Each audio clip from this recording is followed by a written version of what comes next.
dari Tanah Selatan, di Lombok Selatan, Kabupaten Parigimoto. Kami Abnaul lewat Parigimoto dan simpatisan mengecam dan mengutuk keras atas tindakan oknum atas nama Fuad Pleret terhadap penghinaan terhadap guru besar kami, Sayyid Idrus bin Salim Al-Jufri atau Guru Fuad. Kami meminta kepada pihak kepolisian, Bapak Kapolri, untuk segera menangkap dan memenjarakan Fuad Pleret. Baru-baru ini, pernyataan kontroversial dari Gus Fuad Pleret memicu reaksi keras dari berbagai pihak, termasuk Al-Khoirot Palu. Apa sebenarnya yang dikatakan Gus Fuad, bagaimana respons dari Al-Khoirot, dan apa klarifikasi yang diberikan oleh beliau? Simak selengkapnya dalam video ini. Ini semua pribumi yang benar-benar backup, percaya penuh bahwa Presiden Prabowo benar-benar menjadi imam kita dengan maksud-maksud, segala maksud dan tujuan baiknya. Tapi kalau terus-menerus disakiti, saya khawatir persepsi publik yang dibuat negatif oleh kelompok oposisi maupun kepentingan-kepentingan luar negeri, itu lama-lama dipercaya oleh putra-putri bangsa Nusantara, oleh pribumi, karena sikap-sikap konyol, tindakan-tindakan konyol yang menyakiti pribumi, termasuk diantaranya mengusulkan si siapa itu tadi, monyet satu itu, si Idrus bin Salim, Al-Jufri itu menjadi pahlawan. Saya bilang monyet karena saya sedang mengamalkan isi Quran. Pengkhianat itu disebut monyet. Kunu kirodatan khosiin, jelas kan? Gus Fuad Pleret, seorang ulama yang dikenal dengan gaya ceramahnya yang tegas dan blak-blakan, kembali menjadi sorotan setelah pernyataannya yang dianggap menyinggung sebagian kalangan. Dalam salah satu videonya, beliau menyampaikan, dengan sadar menyebut bahwasanya Habib Al-Jufri atau guru tua disama-samakan dengan hewan bernama monyet. Bahkan si Fuad Pleret tersebut juga mengatakan bahwa Habib Al-Jufri atau guru tua sang pendiri Al-Khoirot ini disebut sebagai tokoh pengkhianat bangsa. Pernyataan ini kemudian menjadi viral dan menuai beragam tanggapan dari masyarakat. Reaksi keras datang dari Al-Khoirot Palu, yang dengan tegas mengecam pernyataan Gus Fuad. Menurut mereka, pernyataan tersebut dianggap menghina guru besar pimpinan Al-Khoirot, Habib Idrus Al-Jufri atau lebih dikenal sebagai guru tua.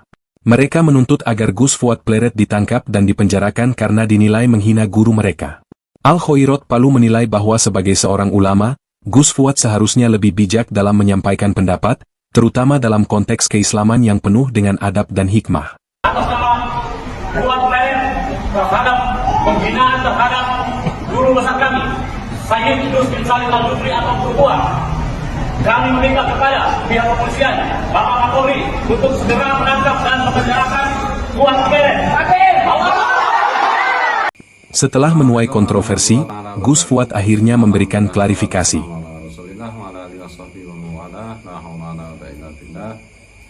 Amma ba'du. Ini saya bacakan saja supaya tidak ada salah pahaman. Merespon para kiai-kiai pendukung kajian tesis batalnya nasab Pak Alwi dan pihak-pihak lain terkait yang mempertanyakan pernyataan saya tentang pengusulan pahlawan nasional guru tua Idrus bin Salim Al-Jufri, di mana kiai-kiai mempertanyakan apa maksud pernyataan saya yang menyebut istilah monyet itu. Saya perlu klarifikasi bahwa satu, dalam pikiran saya ketika mengetahui bahwa guru tua yang sudah diusulkan sebagai pahlawan nasional sejak tahun 2006 namun selalu ditunda karena tidak adanya data dan dokumen tertulis perjuangan fisik guru tua, seperti yang disampaikan M. Alvan Alfian, tim peneliti pengkaji gelar pusat atau TP2GP. Kemudian status kewarganegaraan yang bersangkutan juga tidak memenuhi syarat. Kemudian saya membaca berita bahwa Menteri Sosial Gus Ipul menyatakan bahwa semangat pengangkatan pahlawan nasional kali ini adalah mikul dhuwur mendem jero, semangat merangkul. Saya curiga bahwa walaupun tidak memenuhi syarat, baik dari sisi warga negara dan dokumen tertulis perjuangan fisik, akan tetap diangkat sebagai pahlawan nasional. Saya menganggap bahwa itu sangat berbahaya bagi kewibawaan pemerintah ketika harus mengangkat pahlawan nasional walaupun tidak memenuhi syarat. Dan saya menganggap bahwa upaya itu sebagai upaya akal-akalan, seperti orang Yahudi di masa lalu yang diberitakan Al-Quran bahwa orang Yahudi mensiasati larangan Tuhan agar mereka tidak memburu ikan di hari Sabtu, lalu mereka menyiapkan perangkap di hari Sabtu dan memburunya di hari lainnya. Akhirnya Tuhan mengatakan kunu qiradatan khasiin. Jadilah kalian semua monyet yang hina. Jadi kalimat monyet itu bukan saya alamatkan untuk guru tua, tetapi kepada upaya-upaya sekelompok orang yang berusaha mensiasati orang yang tidak memenuhi syarat sebagai pahlawan nasional untuk bisa tetap diangkat sebagai pahlawan nasional. Kedua, walaupun demikian, jika apa yang saya nyatakan itu dianggap menghina kepada pihak-pihak yang terkait, saya menyatakan memohon maaf. Dalam videonya, beliau menjelaskan bahwa hanya memberi masukan Kementerian Sosial.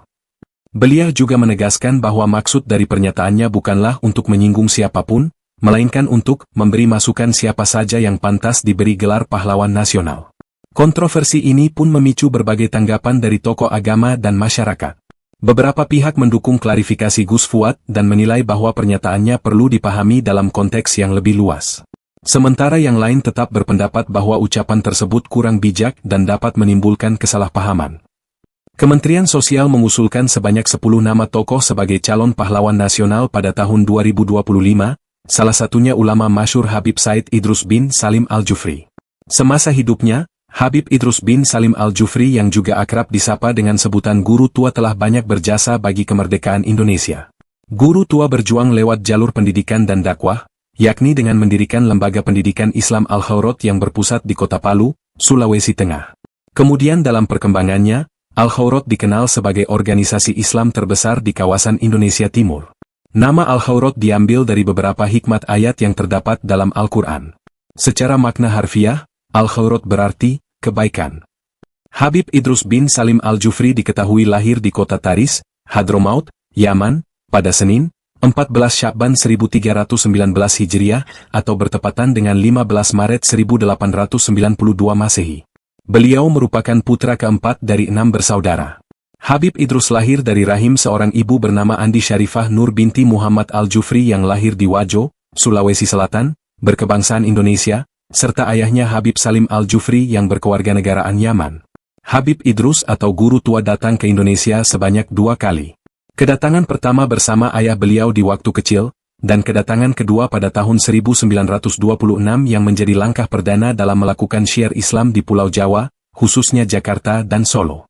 Pada tahun 1916 atau bulan Syawal 1334 Hijriah, ayah Habib Idrus wafat.